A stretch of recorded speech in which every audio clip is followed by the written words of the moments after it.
Hello and welcome to the Stateside Soccer Show. This is episode 153. My name is Jordan Wiegand, and with me today is a man that I'm currently in negotiations with for another 4-year cycle, Logan Stump. Jordan, look who we are. We are the dreamers. We make it happen. Well, the fans are very upset that I'm even engaging in negotiations with you, but I got you this far, Jordan. Isn't that enough? That's true. What were you without me in 2018? Not well. They didn't even have a show for that World Cup. Oh boy. But we are talking the round of 16 in the World Cup, which I had accidentally put as the round of 15 originally. So I had to edit that. I didn't know what I did wrong there. I guess I hit the wrong number. But yeah, I made sure I edited that because I was like, can you believe if people saw that, they'd be like, these people don't even know what they're talking about. They don't even know math. Yeah, there's a team with a bye or whatever. Right. But some teams playing two teams. I don't know. But yeah, I don't think this episode will go too long. Logan's had a long day. I've had a similarly long day. The USA is not playing in these rounds, so it's going to be a little bit more focused on the broad rest of the world. We already talked to USA Netherlands. That's not going to get featured in this at all. And then we're going to look ahead to the quarterfinals.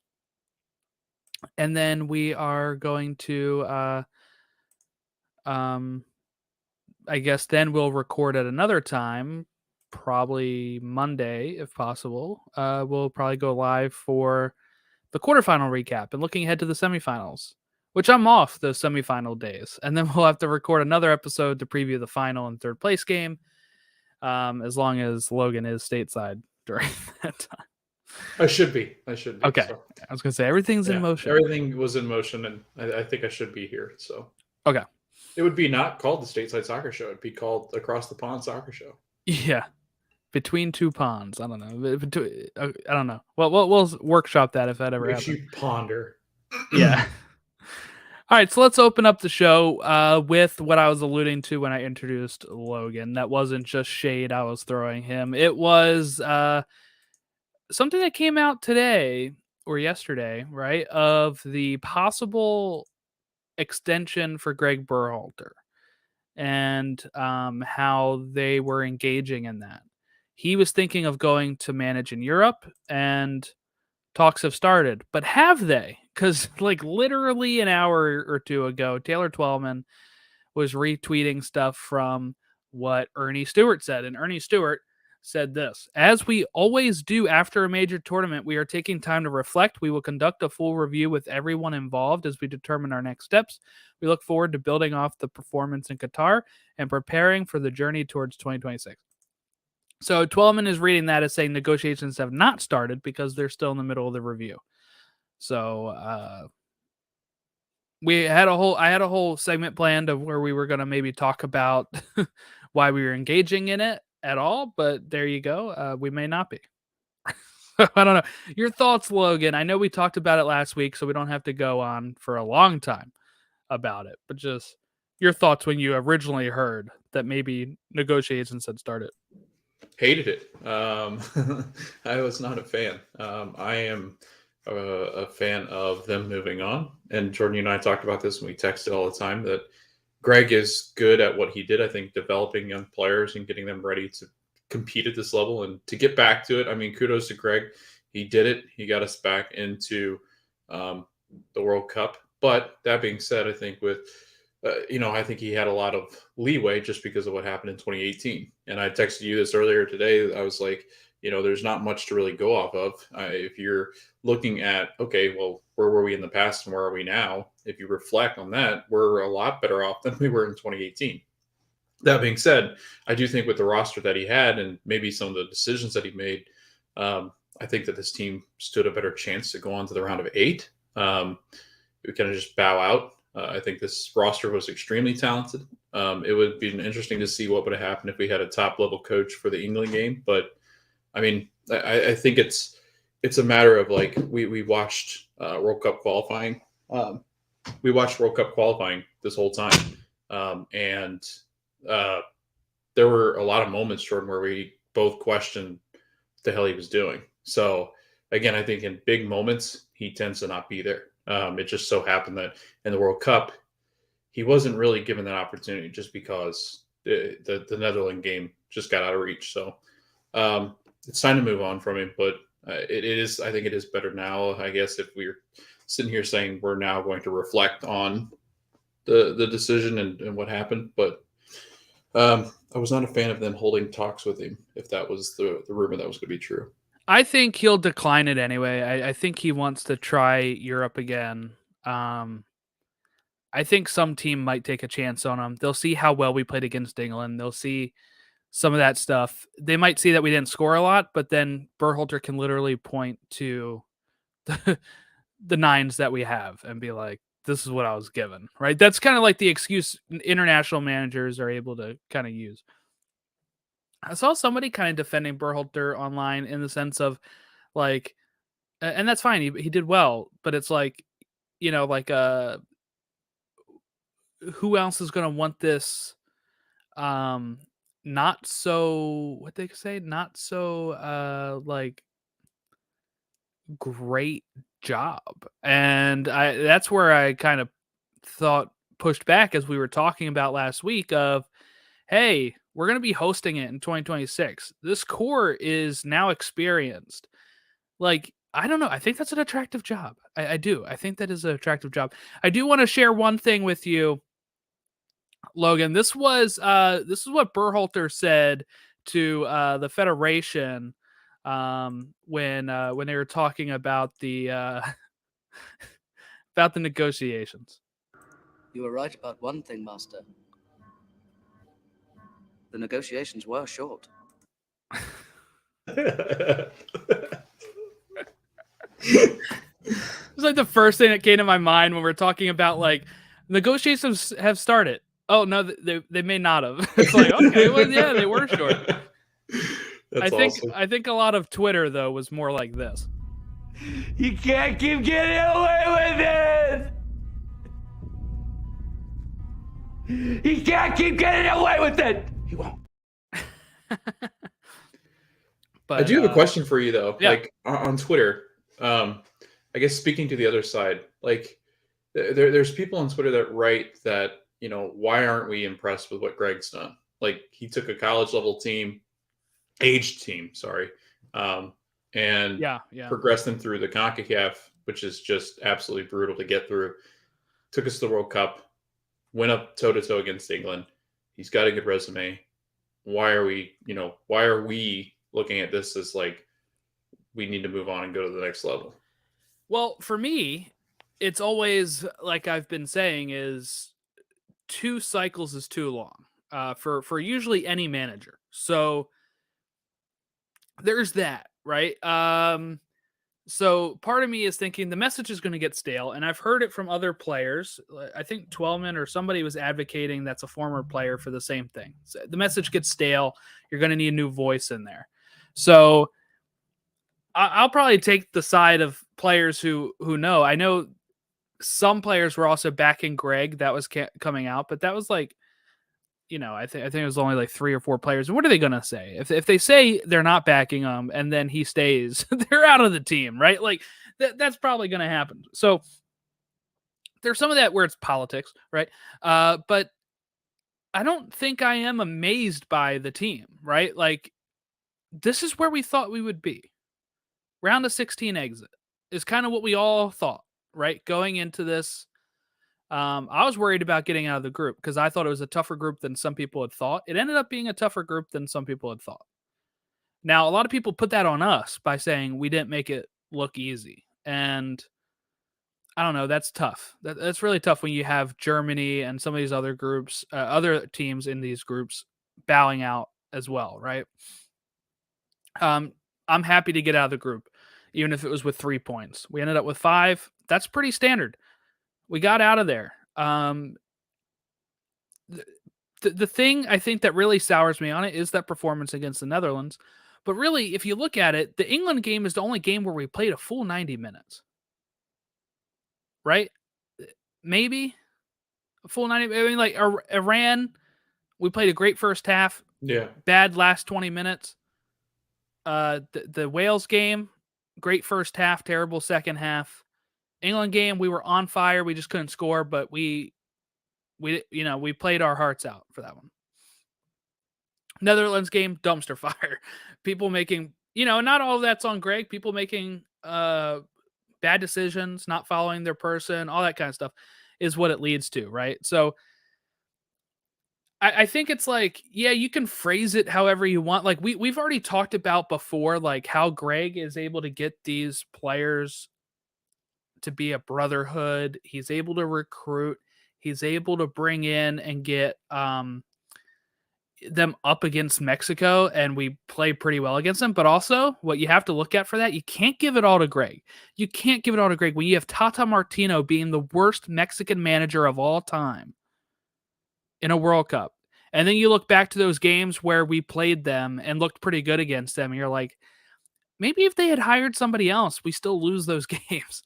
I mean, they had a lead in the Nations League final, and we came back and were able to put that game away. So what I look at it as is not so like I'm not taking credit away from him for that. I'm saying it's not all him, right?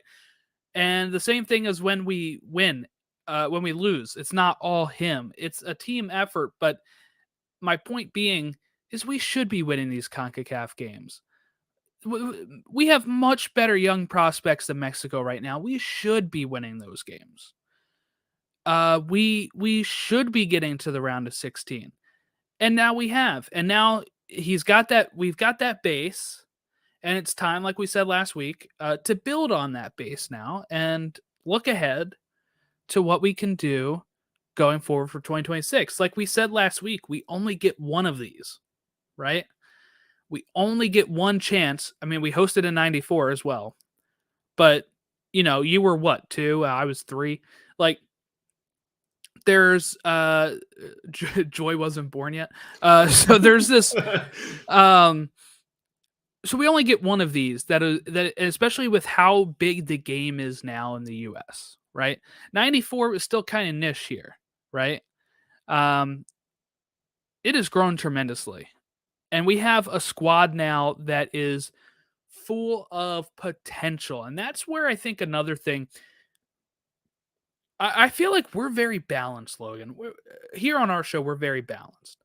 I know people just heard us complain about Greg for like 5 minutes, and they might not think that. But when you look at online and you have some of those people say that this is the most talented team we've ever had, I don't buy that. It is the most potentially talented team we've ever had. We don't have a Dempsey. We don't have a Donovan. Pulisic is probably better than those players ever, right? But he's still young and raw, while those players were able to reach kind of their full potential for the national team. So my point being is that I think some people overrate the squad too. So some of those people that are really harsh on Greg are harsh on Greg because they think that this is a 2014 Belgian type squad, and it's not. It's not. I mean, our best player can barely get on the field for Chelsea in his natural position. Weston was having troubles with Juve. Sergio Dest was having problems with Barcelona. There's problems here where these people are not featuring every single week for their club a lot. And I think sometimes people overrate that just because they're at the big club. They're there. But that's like us saying Matt Miazga was at Chelsea. He never played for them. He was part of the loaning squad for a while. So I think some people are way too harsh on Greg. I think some people are way too complimentary on him. He did exactly what he was supposed to do, and now it's time to take us to the next level and get somebody else in here. Yeah, it's different than club, and I think so many people look at it as like a view of club because it's like, okay, well, we didn't have a successful year, then we're moving on to the next manager, or let's get a couple of years, and you don't have that option in country. Like a country team is a 4-year cycle. It's going to be 3.5 this time around. We've already qualified. this will be much more about, and this is where I think Greg might lack too, where I think he's going to have a harder time. I think because he did while we were qualifying and while we were playing friendlies. I think there were times where he had a chance to go out and try to find somebody that was going to be our number 9, and just like used games almost against himself to try to figure things out. Like it seemed like he was just so stuck in playing certain players or bringing the same players in or cycling through the same guys that I think it kind of hindered him. I do agree somewhat with the sentiment on Twitter where it's like once Greg gets to a comfort level with his guys, then he usually sticks with them.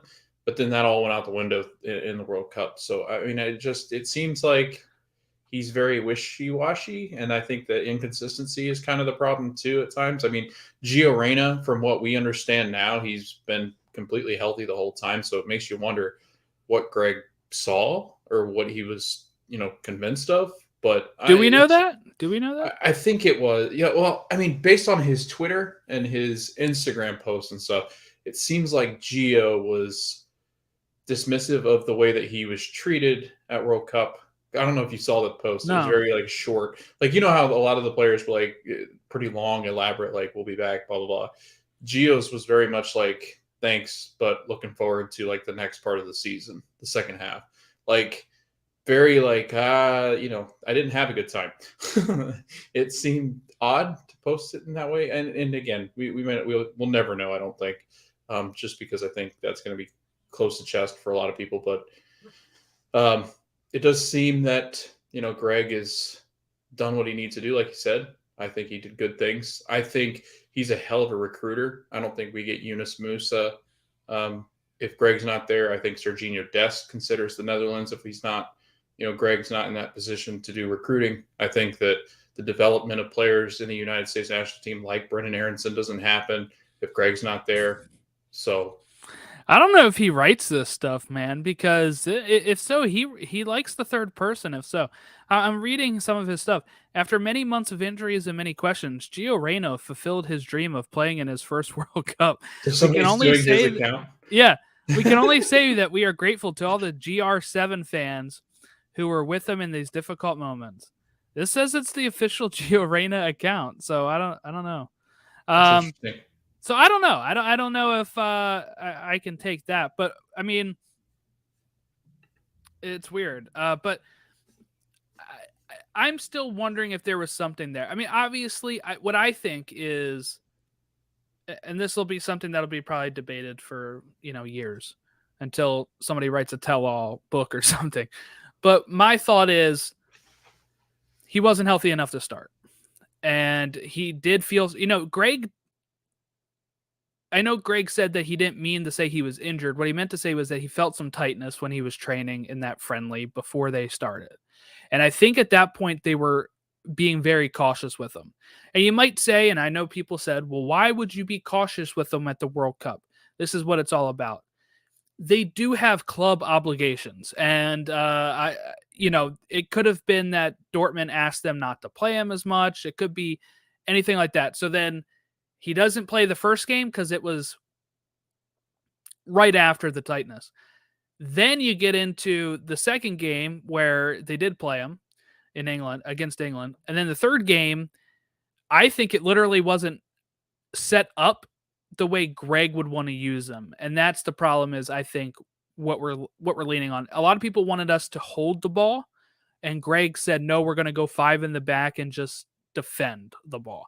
So at that point, Gio doesn't make sense. But I think he was wrong with going into defending instead of trying to control. So in that case, I would have put Gio in. And then in that game, 45 minutes left, we had to put him in. And I think that's probably all he could go. And that's maybe why they didn't start him. But I honestly don't know. And I guess we'll never know. But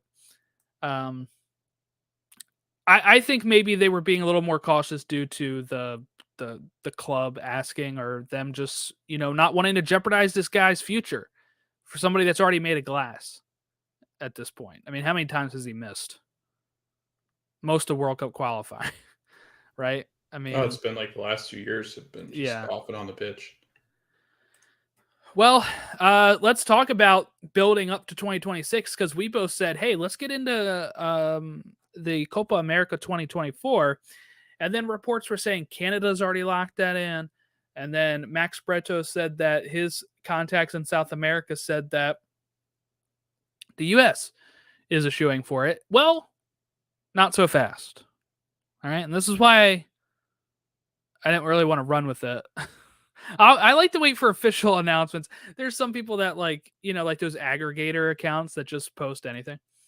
There was one talking as if it was a done deal. This is what I want to happen. And I think it will. I think that they're just kind of gun shy about talking about it right now. This was CONCACAF President Victor Montagliani. This is what he said about this. There was rumors coming out that it was going to be hosted here with Mexico and Canada and 3 other CONCACAF teams playing in this CONMEBOL Copa America. And this is what he said about that. There's a lot of speculation around tournaments of that nature. And all I have to say is that it is speculation. We are always discussing the matters with all the confederations. But what's important, I think, is there's a bit of misinformation about some of these tournaments. It's really not the jurisdiction of a federation or a league to have those discussions. Those discussions are held by the confederations. It's between confederations. My Gold Cup is mine. Nobody talks about the Gold Cup other than me. Copa America belongs to CONMEBOL and my partner Alejandro Dominguez. That's where the discussion happens. I think there's a lot of misinformation for who can talk to who. Reality is, when I talk to Europe, I talk to UEFA. I don't talk to the Spanish Federation or the French Federation. I talk to UEFA. That's where those discussions are had. We will have those discussions. We've had them. We will continue with all of them to see how we can better our own competitions, maybe create new ones, and I think we will probably have some sort of announcement on any of that stuff probably in the early 2023 stage. Because we understand how important it is to have these competitions. We're also discussing with FIFA about a test event, similar to what they had in Qatar with the Arab Cup. So those are the things that are going to help not just our host nations, of course, but help the nations of CONCACAF. That was the CONCACAF president. So what do you take from that, Logan?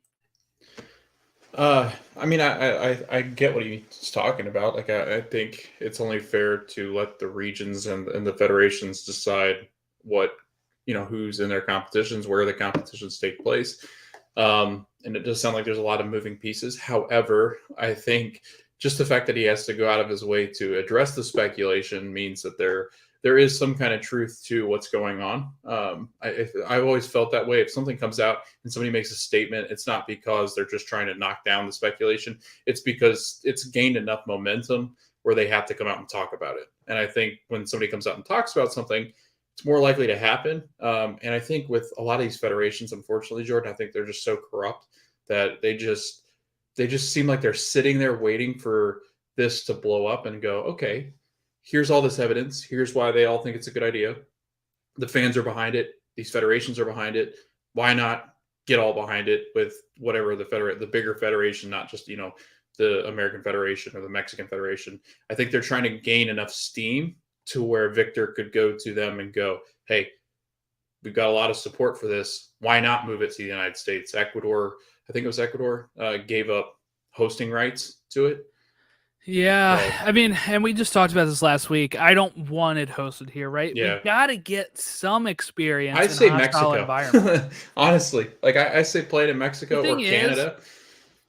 It's not going to get as much money there. Yeah. And that's why that's why the Gold Cup is always hosted in the US and everything. It's just, whatever. TV rights and everything else. But I mean, could you imagine, like, hell, send it to Argentina then? Like we talked about, send it to I think one somebody of the else bigger wants to countries. host it there. I read not Ecuador though, because they gave it up, but I think there was another CONMEBOL team that was interested. Now the thing is, if it does balloon to these 3 host nations and 3 more CONCACAF along with the 10 CONMEBOL teams, it probably can't be hosted in somewhere that is not Brazil or Argentina. Yeah, right. That's what I was thinking. At that point, then it would have to probably Yeah. be here. And that's unfortunate because I want more of that hostile environments. I need more of that stuff. And I get what other people are saying is it's a test event for 2026. But we had a test event. It's called 1994, and it was still the most attended World Cup. So all the other teams could play here. We could play in Mexico City. yeah, there you go. Why not? That'd be more fair for everybody else. I feel like this is him telling everyone, knock it off, stop leaking that this stuff is happening. Right. It's kind of what I'm getting from it. Yes, that's exactly. We want to make this announcement next year. Why do we have to have like people saying this is for sure happening? Like, chill. Victor was sleeping, and his PR guy came in and was like, "Dude, you gotta wake up. They're talking about it. Like ESPN and all of them have been talking about it nonstop today about the fact that the U.S. is going to end up hosting this thing." And I read that kind of dry, yeah, but I can read it kind of upset too. Right here it is upset. Here's some misinformation. It's really not the jurisdiction of a federation or a league to have those discussions. Yeah, those discussions are held by us, the confederations. My Gold Cup is mine. Right. Nobody talks about the Gold Cup other than me. That's what I kind of got from it, but I don't know. And then when he keeps saying like, I don't talk to Spain or France, I talk to UEFA, right? Like it seems like he was very frustrated is what I got from it. He's had like personal experiences with Spain and the French federations. Yeah. Stop leaking. Yeah. There we go. So that's all of the US based stuff. We're going to start looking ahead. And well, I guess looking backwards first to the round of 16. So, it kicked off on Saturday. We recorded right after the game. And I want to thank everyone who stopped by and everybody who listened, because that was like our biggest episode of all time. So, and I get it because we went live right afterwards and because it was a disappointment. So I understand, right? Like the negative vibes were flowing. But after that game was Argentina, Australia, and Logan. This game was closer than I thought it would be. When it was 2-0, I said, this is over. And then there's an own goal in the 77th minute for Australia, and then they are peppering the goal the rest of the game. I was getting really excited. I know I picked Argentina to win, but I was getting really excited for an upset here, and unfortunately, they couldn't pull it off, but Australia, I think, did better than anybody really anticipated in this game. The Socceroos, man. Arriving on the world stage are the Socceroos. Not even Gary Cahill. Like, I'm so confused as to what's going on. You mean Tim Cahill. Gary Cahill's English. Right. Sorry. The wrong one. But no, I mean, kudos to them. God, we all had them, I imagine, right, either behind Qatar or with Qatar. And as far as finishing the World Cup, we thought they'd be a quick out. We kind of joked about it, I think, at the preview show.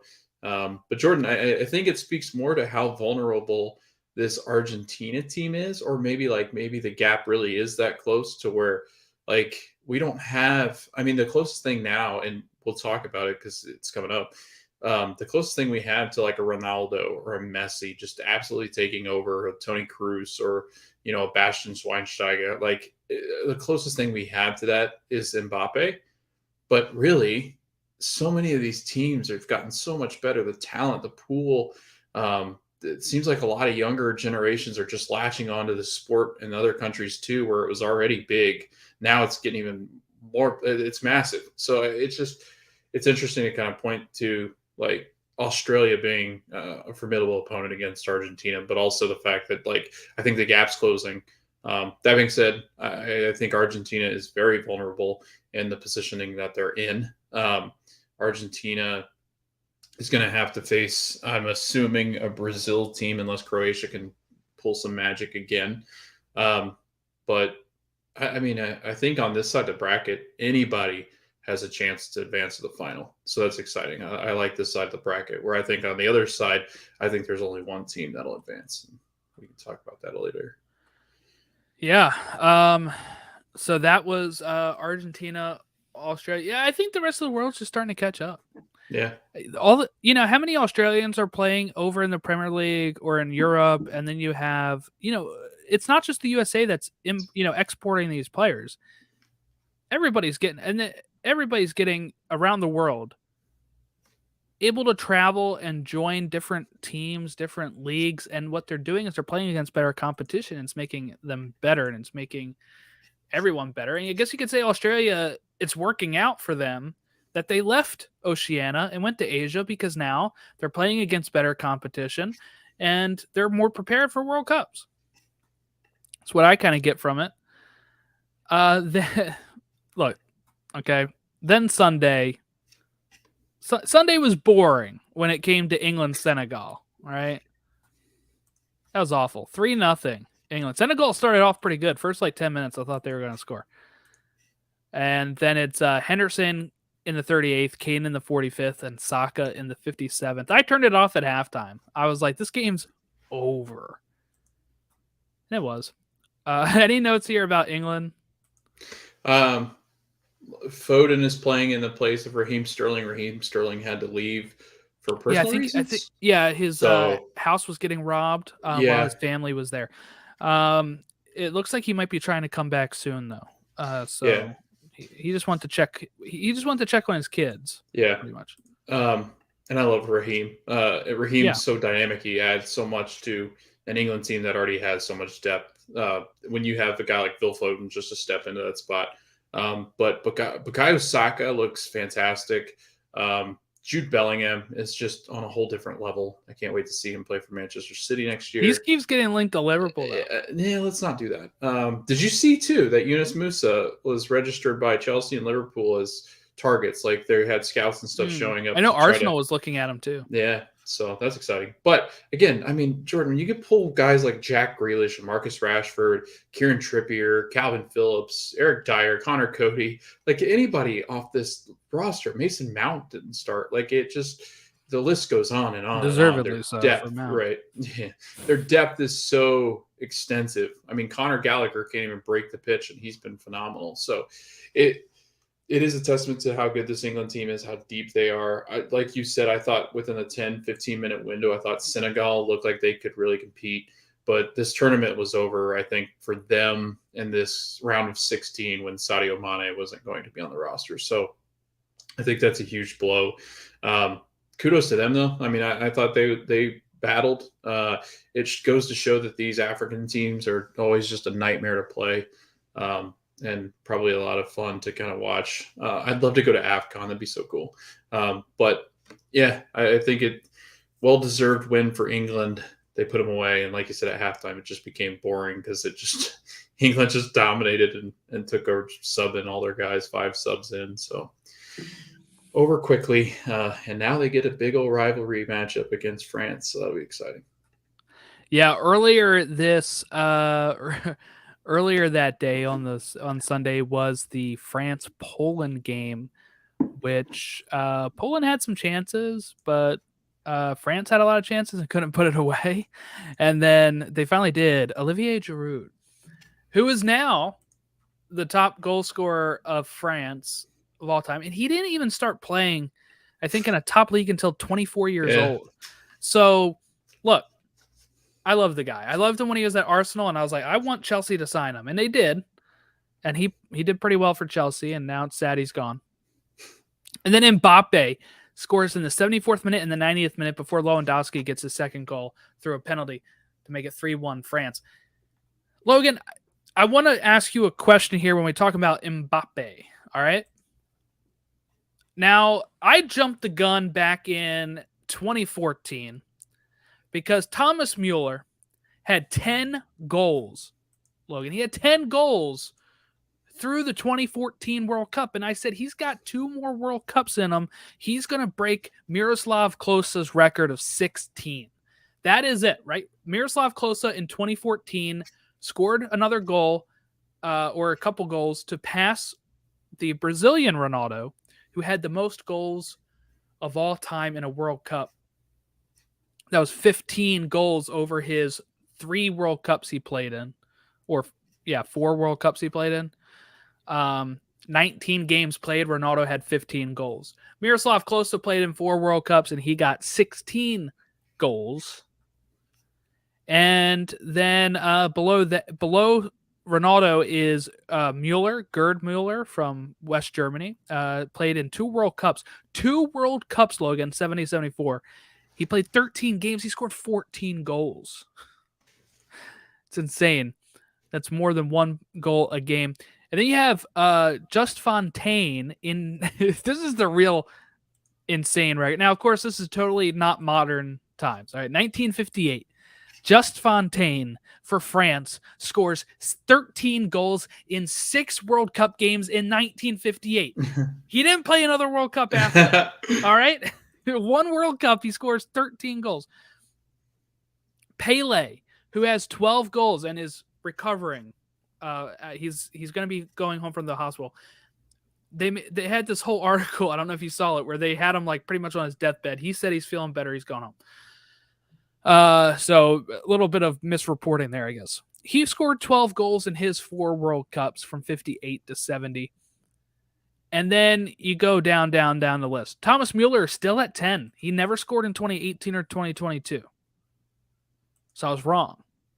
But where I'm asking you here, I know this is a long lead in, Mbappe has 9.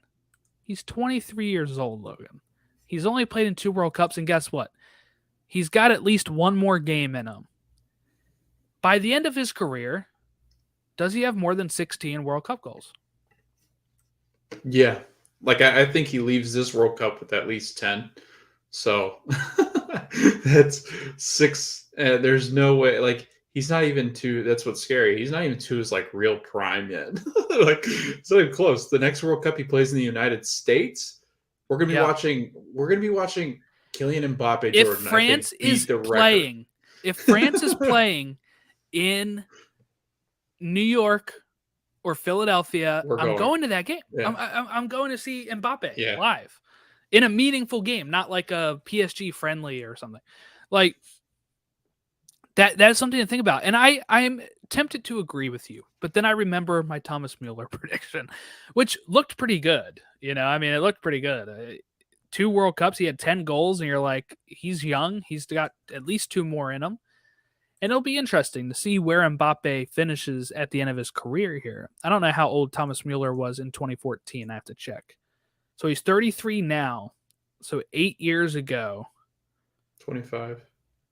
But he was born in September, so he was 24. He was 1 year older than Mbappe with 1 more goal than Mbappe. So this could all go south, right? I mean, like, who knows? But just something to think about. And guess what? I haven't even read 2 of the biggest stars' names. Messi and Ronaldo. How many does Messi have? He has 9 as well. How many World Cups has he played in? 5. Ronaldo really has 5? 8, and he's played in 5 World Cups. They both arrived in 2006. Yeah. Messi just got his first knockout goal. I mean, that is insane. I remember that being the biggest knock on him, right? And hell, Ronaldo can't even play in a knockout game. Yeah, he gets benched. We'll get to there. Because they really ran that score up. But yeah, 3-1, France wins. And I'm starting to think that France is looking better and better each game. I think they beat England. We'll get there. I think so. Yeah. I think they do. All right. And then on the 5th was a Japan-Croatia game that goes to penalties, and some awful penalties from Japan, but also some really great saves from Croatia. Build the statue for the keeper of Croatia, Livakovic, right? He made 3 saves, I think, right? 3? Yeah, 3. Definitely 2. One of them hit the bar, I think, but he definitely saved a couple, and Japan didn't make it. But Japan scored first. They scored in the 43rd minute by Maeda, and then Perisic scored in the 55th minute, and it goes 3-1 on penalties. Croatia moves on. If you thought that was an impressive penalty performance, you didn't see anything yet. We'll get there for the Tuesday games. Tuesday games. But then we had Brazil absolutely obliterate Korea on Monday.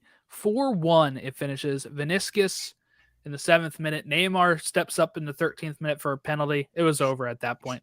Then you have Richarlison in the 29th minute and Paqueta in the 36th minute. And then Paik for South Korea scores in the 76th minute. A great goal, but a consolation goal nonetheless. What are your thoughts here? Are you thinking Brazil, France final? I'm starting to lean that way. I think it's the most exciting and intriguing matchup of the bunch definitely. now. I think the next match I'm anticipating, hopefully, is the Brazil-Argentina game. So I think that'll be massive. That's what I'm hoping for that. Yeah. But yeah, I think as a neutral fan, like I would love to see Brazil square off against the French. Like, could you imagine the firepower and behind that? Like the teams are just stacked and loaded with talent. Guys that play each other on a regular basis in the Premier League, and some of the top leagues in the world. So yeah, no, I think you probably lean the same. No, you got Argentina, don't you? Yeah. I did have them in the final. They haven't looked as strong as Brazil, Right. though. I'm regretting it. They just haven't looked as good. I mean, they've been Rafinha. I really liked this Korea team, and Brazil smattered them. slaughtered them. Yeah. Smacked them around. Yeah.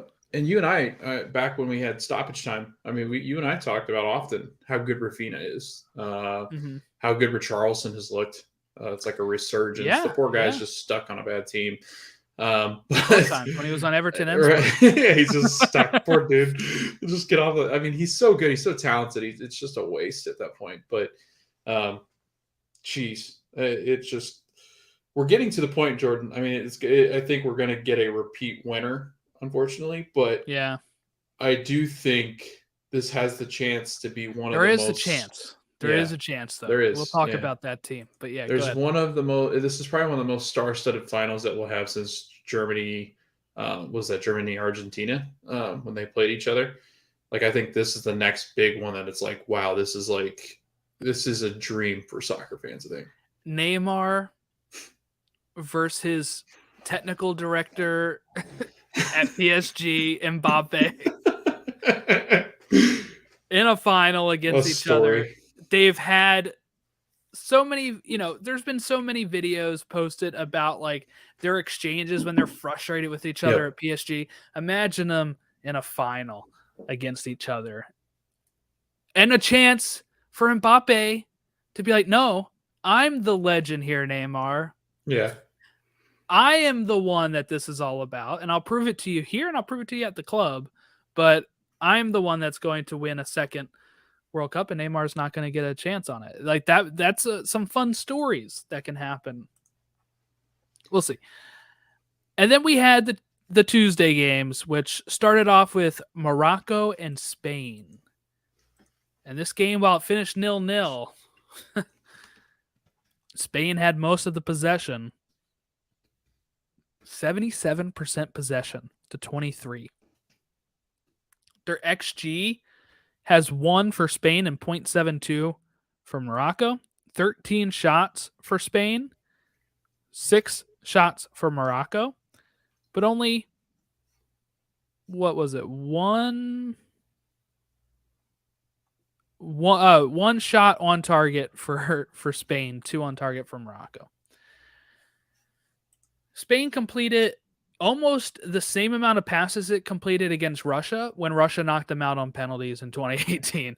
So this is a growing trend for them. And I think, I think it was a commentator I was listening to where somebody tweeted out, like, I think it was Alicia Rodriguez, who we had on the show for LAFC previous, but she said about how the team didn't look super thrilled when Luis Enrique was giving his commands and stuff. And I'm sure I haven't read anything, but I'm sure he's probably out as Spain manager at this point, right?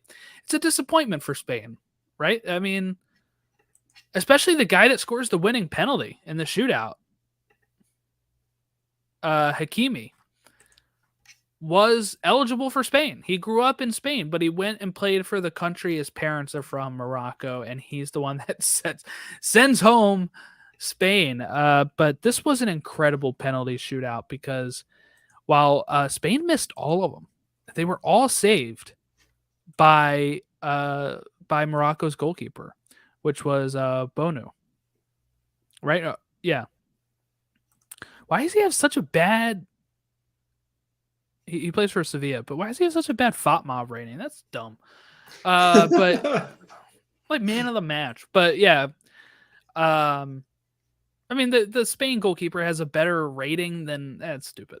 But yeah, so that's why people don't screenshot like FOTMob numbers and like match ratings and like try to make points with them because they're dumb.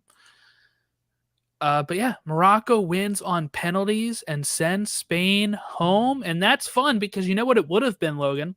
It would have been an all UEFA and CONMEBOL quarterfinals.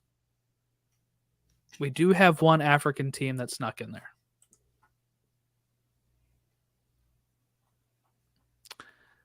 Your thoughts on any of that?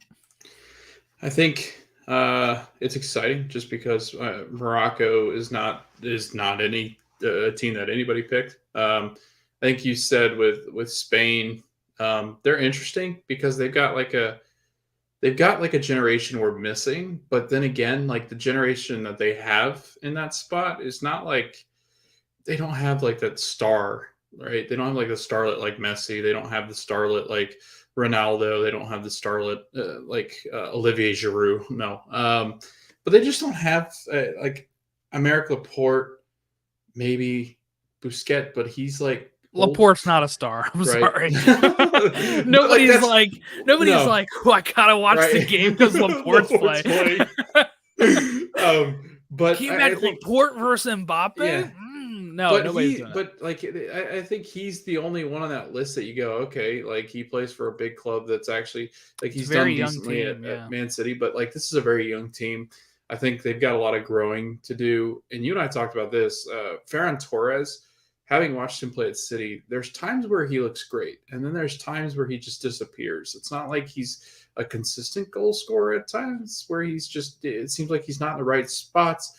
They doesn't have anybody to create for him. I do feel like they're going to be in like a weird spot. I just don't feel like the generational talent coming through Spain right now is excellent like it usually is. Because if you think about it, I mean, top talents, if you're looking at Premier League, a lot of it's young Brazil. A lot of it is like Julian Alvarez with Argentina. You've got Mbappe with France.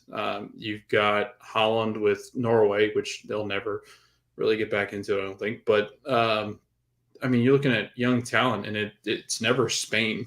I can't even think of somebody that jumps off the map in Spain. And I think that's the big issue that they have. England's got like 36 young kids that they've got that are just exploding onto the scene. Some of those are overrated. Yeah, but they've got Foden. I think is great. I think Bellingham's going to be one of the top midfielders in the world. So I mean, you've got good young talent there. I think that what my point is just that Spain just doesn't have that guy, and I don't pay enough attention to the youth academies of Spain and to know if there's like a 16-year-old coming. But even then, he'd still be 20 by the time they get to the next one. So yeah, I think they do have a lot of talent. I think it's just their golden generation was 2010, and they won it all that year. And other than that year, Spain is not known for being like a big powerhouse in the World Cups. And now we're starting to see it fall apart because those players have left, because those players have aged out. And I think part of it is that they're too set on their way of being this tiki-taka style that, look, we're going to have 80% of the possession and we're going to lose to Japan. And then we're going to go lose to Morocco. You know, this is technically a draw, but this is 2 straight losses, right? And this is after you looked really good against Costa Rica, which now makes me think Costa Rica just was really bad that day because like they held their own against Germany. They beat Japan. Like Costa Rica, I think it's funny that had happened. Then they lose 7-0 and then Spain can't really score that much since then. And it's crazy. I don't know where they go from here. I think they have to bring in a manager that maybe has some different philosophies, and I know that maybe that's not what they want. I don't know. I would love to be able to talk to like Spanish football fans, see what they think of their national team and what they think that they should be doing going forward, because to me it seems like they're almost scared of losing possession, so they don't take the risk going forward. And it ends with them not taking as many shots. And when you don't shoot, you can't score. Right? When you have one shot on target, if that's your only shot on target, you're most likely not going to score. There's sometimes where, you get the stat like against Netherlands, right? Where all 3 of their shots on target were goals or whatever. But that's rare because a lot of times these players need to warm up. The goalkeeper is going to be in on the action. Like it's going to be tough. You need to create as many actual chances that you can, so that way one of those slip through and you win that game. But they don't have that, and that's kind of unfortunate for them. And I don't know if they're going to be the powerhouse everybody thought they would be after 2010. I think a lot of people thought at that point, like, this is what Spain will be now. But I also think people have learned how to play against that. And also when you don't have Iniesta and Xavi and David Villa and Fernando Torres, and you don't have Sergio Ramos, and you don't have these players anymore, all of a sudden, they're not as good, because those were just world-class players. And right now, this team, I think, is too young to kind of have that world-class mentality. And they could have it in 2026. They could come back stronger. We'll see how they do in the Nations League. We'll see how they do in the Euros. There's opportunities to get it like a good look at them. But otherwise, I'm starting to think that 2010 was more the aberration, right? Like it's not like an ascendancy. It was a blip. Which is a shame because you want more nations to win. We have Brazil with 5, Germany with 4, Italy with 4, Spain with 1, right? France with 2. Like there are some of these nations that don't have a lot. And talking about a team that's never had one, Portugal. Everybody thought this game was going to be super tight. Portugal versus Switzerland. This game was anything but. It was as open as, I don't know, insert some sort of simile, I guess, here. But it was the biggest story was not the starting 11. The biggest story was the bench, right? Ronaldo sitting on the bench. Benched for Goncalo Ramos, who goes and scores a hat trick. Like you're one to do when you finally get an opportunity after they bench Ronaldo. You score 3 goals for the first hat trick of the 2022 World Cup. There's also a goal from Pepe in there, a goal from Guerrero and Leao in the 90th, and then Akanji in the 58th minute for Switzerland. But I was at work. I couldn't watch this one. I was listening to a bit of it, but then it became a blowout, and I was like, I cannot listen to this anymore. Your thoughts, Logan, on a 6-1 victory for Portugal? Can they be the next team, the 9th team, to win a World Cup? No. No. I think out of the remaining teams that have not won a World Cup, they're the best bet. If I had to put, they look better than the Netherlands. Yeah. I'll say that. Yeah. And I think they've got a good squad. Like, I'm not saying that they don't have a good squad. I just think that they lack the superpowers of what Mbappe is, what Neymar is. They just, I don't know, like Portugal have a good overall team. I think they're one of the best constructed teams in the tournament. And I think that they play well together. Now they've got rid of the headache. Jordan, I think the most interesting thing I thought of this today, I thought, isn't it crazy that this will be the last time that we hear about Cristiano Ronaldo if he doesn't go back and start playing again in like MLS? Because with his pending deal to Al Nassr, well, he said that's not true. Really? He said that, yeah, he said he never agreed to anything. Okay. So but he's done with United. I don't think Yeah. teams want him. I think he's a cancer on the team. I don't think he would want it. I think the Well, because only it's all about teams, him. yeah, the only teams desperate enough to take him, I think, are if he went back to Portugal, if he went back home to play, I think they could do that. I think if he heads over to the United States, there's going to be teams that bite on him. But I just think that like the big clubs, they're done with him. I couldn't see Madrid wanting to ever bring that back. I couldn't see anybody in Spain ever getting him. I can't see him going to another Premier League team. I can't see him in Serie A again. Like There were links with Chelsea before the blow up. Yeah. But I think that's part of the stuff that's maybe really changed a lot of perspectives on it. I don't think he has a lot of offers, like you said. Right. And the thing is, too, he's stubborn. Yes. Right?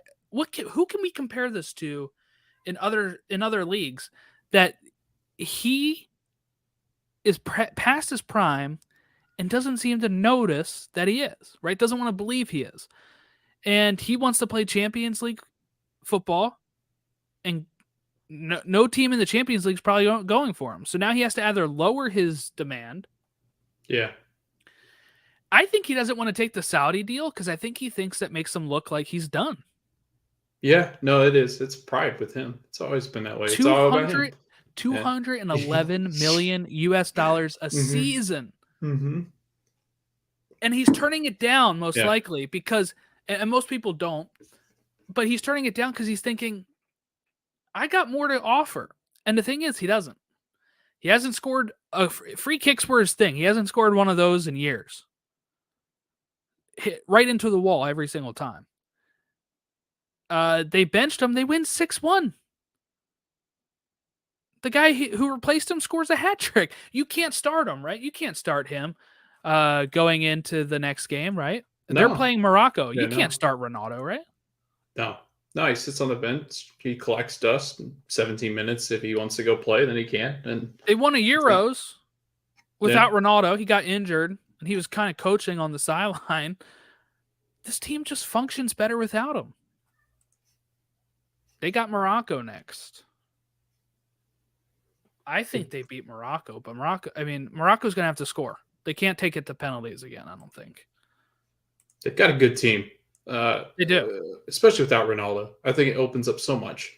Because he hogs he just takes the ball and he hogs it. It's all he wants to do. Well, he's not fast anymore. Like the amazing thing about it, right, is that for a while, like Portugal's still pretty new at this. Like I think their first one that they had made the World Cup in a long time was 2002. And then they've been consistently getting here. They won a Euros. Ronaldo was like the peak of what they were able to produce, and now they're producing these really fun players. They're Bruno Fernandes and Joao Felix. Joao Felix. I mean, they're starting to actually produce some better players, and now they're looking really, really good. I think it would be funny though if Ronaldo won a World Cup before Messi. I think that'd be kind of funny. Just with that. It's our last chance rivalry thing. And yeah, it's one of these two's last chance, but I don't know. I think I'd probably take Messi, right? He's more in form. He's still scoring goals. He's the heart of that Argentina team while Ronaldo's crying on a bench. So let's look ahead to the quarterfinals, and then we'll make some predictions or something as we go. So we have games that are... It's Friday and Saturday. Okay. Mm-hmm. This will throw me off. This said tomorrow on my FOTMob because I think it has English time. So I think it's on England time zone or something. I don't know. But no games today. No games tomorrow. Games start again on Friday at 10 a.m. Croatia, Brazil. I'm gonna have to go Brazil here, right? Yeah. I'll go. They'll beat this team 4-1. That's what I'm gonna go with because Croatia didn't really impress me against Japan. And when you have Modric, who's like 37, 38, like it's getting to the point where that team's getting old too. They had a really magical run in 2018. That was their chance. I don't think they're gonna get past Brazil here. What's your score line? Yeah, the way Brazil's playing right now, they're firing on all cylinders. I think a heavy favorite to come out of that side of the bracket now, especially with the way the other three teams have looked at times. They're going to be desperate. This team's going to be really desperate to get to that stage to win a World Cup. I'm saying I'm going to go Brazil. I'm going to go 3-0 Brazil. Going for the shutout. Awesome. And then we have Netherlands, Argentina, and Memphis Depay was having. Did you see him like clapping back at Charles Barkley? Yes. He was like, "They're obsessed with me over there," or whatever. Right. And I'm like, "All bark, no bite." I'm like, dude, he doesn't know anything about soccer. You're gonna take what a basketball pundit is saying to heart? Okay. Yeah. That's because you need somebody to fuel you, I guess. Yeah, don't I know. guess so. But yeah, it was kind of ridiculous. I'm gonna go ahead here and say Argentina wins this, and I'm gonna go with another close one. I'm gonna go 2-1. Argentina win. Netherlands are easily exposed. Argentina have some really good attacking players. Lautaro Martinez. They've got Julian Alvarez. They've got Lionel Messi. I think they've got the firepower up front. But that being said, I do feel like Netherlands, I mean, they're still a good team. And I think the U.S. got to see that. Jordan, I'm going to say that Argentina underperforms, but they're still going to win. I'm going to say it's a 1-1 draw with penalty shootouts going to Argentina.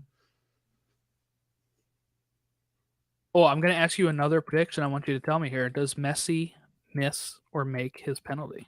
He makes it. Ah, okay. Yeah. I don't know. He's got a weird feel to him this year. Like he's got like that man on a mission kind of feel to him. So yeah, except for when he missed his penalty. Yeah, it's fine. He doesn't need to make penalties. He's Lionel Messi. You tell him. Yeah. Okay, so then we're looking ahead to Saturday, Morocco, Portugal. I've got Portugal here. And I'm going to go a Portugal win of 2-0. Oh, so many Manchester City players on Portugal. I got to go for him. I love Ruben Diaz so much. Joao Cancelo so much. So, yeah, I'm going to go Portugal. I'm going to go same scoreline 2-0. I think Morocco's going to have a hard time with Portugal. And this leads to the biggest one, I think, the one that a lot of people are looking forward to. England, France. I think we Goliath versus Goliath. I think we maybe already kind of tipped our hands to where we're going, but I'm going to go France here, 3-1. Mbappe scores 2. Yeah. This is where it's going to get wild. The United States is going to ride in on a camel. I don't know. I was going to make up. And we're gonna play instead. We're going to storm the pitch and take over. No. Yeah, we already alluded to it. They've got the best player in the world, a guy that's going to be on center stage for like the next 8 years. I think he's going to get a huge transfer out of PSG at some point, whether it be this coming winter or next summer. I feel like it's just like he's destined to head to Real Madrid for some reason. If he wants to be a star, yeah, he has to. Yeah. I know he's already a star, but like if you want to break into the American market at all, Ligue 1 is on like BN Sport. Yeah. Okay. And it's never leaving BN Sport because I believe they have ties with the PSG ownership. So yeah, they do. Yeah. You're gonna need to go to like Real Madrid or the EPL because Real Madrid, ESPN puts that game on ABC if Mbappe is playing in 100%. Clasico, in El Clasico or something. So yeah, I agree with you that he's probably getting a big transfer. But did you say a score? Sorry. Not yet. No, I think it's gonna be close. I'm gonna say it's a 2-1 draw or 2-1 win. 2-1 draw. 2-1 draw. Yeah, that's gonna be hard. 2-1 win feels like a draw. Yeah. It's a late last minute goal. Yeah, I'm gonna say that Mbappe gets 2 goals as well. I'm gonna say he's the only scorer for France. England just looks like they're too easily exposed at the back, and he's got Harry Maguire written all over him. So yeah, if I was Harry Mbappe, Maguire looked right really good in the group stage, but he didn't look great no. in the other game. He looked like regular Harry Maguire for Manchester United. So All right, so that sets up our the semifinals, which start on Tuesday the 13th and Wednesday the 14th, which I took off those days. So I'm going to be You chilling. I'm going to be suck. watching those games, playing video games while I wait. I'm glad the England and France game's on Saturday though. Like, Yes. it's gonna be great. It's I gonna know be so Joy good. was like, I think her parents want to get together or something. And I was like, after 4 o'clock, Yeah. like 5 o'clock. Like, I'm not doing it at 2. We got What a big clash. game. Yeah, crazy. I don't know. I think Netherlands Argentina is still going to be a lot of fun. I think they faced off against each other a few times in World Cup history. I feel like their styles are very different. And then we have Croatia, Brazil. That one I think is just going to be easy. I think it's going to be I think really it's gonna be easy. the worst of the bunch. And I think if Morocco shows up, that game's entertaining. But if they it'll don't give a show up, headache, yeah. Portugal batters them. And then I think we have 2 really good matchups: Netherlands, Argentina, England, France. The other 2 are toss-ups if they're going to be good or blowouts. So that's kind of where we're at. Any last thoughts on where we're at with the World Cup? How have you been enjoying this World Cup? Yeah, I mean, the games I've gotten to see or listen to, it's just been a lot of fun. I think it makes me even more excited for 2026 just because, Jordan, there's a lot of cool things that I think that are going to be happening in 2026. There might be a chance we get to see Erling Haaland over here in the United States with the expansion of teams coming over. They're not very good, so hopefully they can just get in somehow. Maybe we can extend. He has to score our, 7 a game. Yeah, he probably. does. Yeah, no, but I think or either that or he's going to have to find some other citizenship. Maybe he's File it American. one-time I switch. think he's American. But it makes me look forward to next year's next cycle's tournament. 3.5 years away, but I mean, this World Cup speaks for itself. I'm glad that I've gotten to see some of the games. I'm glad I get to see one of the biggest games in the world. Probably that takes place over the next 4 years between England and France. So that's exciting, and all my coworkers are British, so it's exciting for them. So actually, the better they do, the better mood that they're in. So I guess it's coming home, huh? No, England loses. No, England's losing. We both picked it.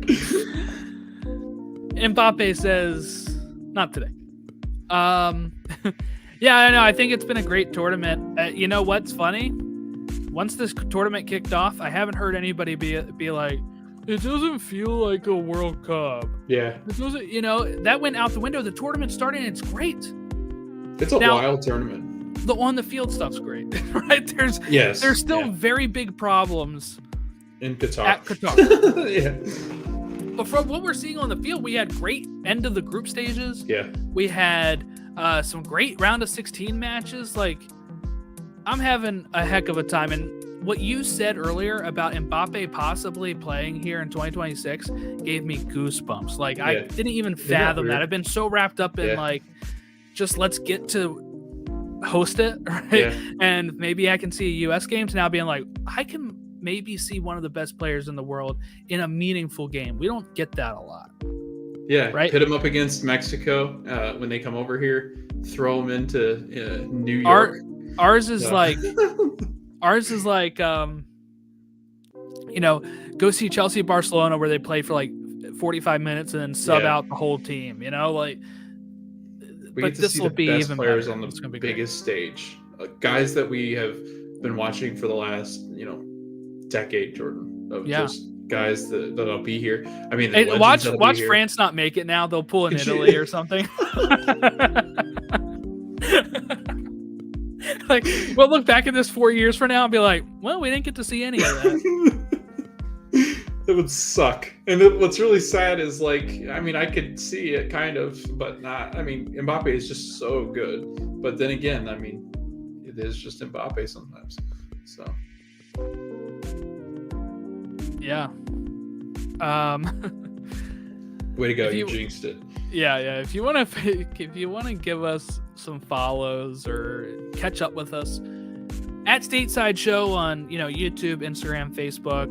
Twitter.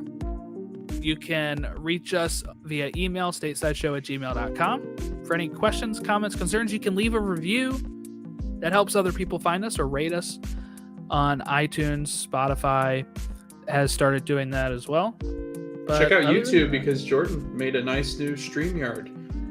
Yes, little if you're platform listening, for check stream. it out. Check out the new layout, the new thumbnails. I don't know. I'm pulling double duty here. You But- don't get paid enough. No, it's been good though. It's been, during this World Cup, we've gotten a little bit more viewers, and I just want to thank everyone who's ever listened or watched us. And yeah, I'm really excited to see how it goes from here. I can't believe it's only like less than 2 weeks away from the end of the tournament already. So, and then after that, let's quick roadmap. We'll talk World Cup after each stage of the World Cup, and then we'll kind of probably take a break around Christmas. But there'll have to be a time where we talk about Garth Lagerwey leaving Seattle to go to Atlanta. There's been some internal moves that have been happening. We'll get to all of that great stuff after the World Cup. So just if you're here for the MLS news, we're kind of busy with the World Cup. It's coming back after the World Cup. 30 team previews, whatever it is now. Yeah. Every day. Be ready. No, I'm kidding. Yeah, every day. Yeah. We'll go live 9 to 5 every day. If somebody would like to sponsor us, and then we could do it. But if not, then we could, yeah. Yeah. All right. Thanks everyone for listening and watching. Have a great rest of your week. We'll catch you for the quarterfinals and then semifinal previews.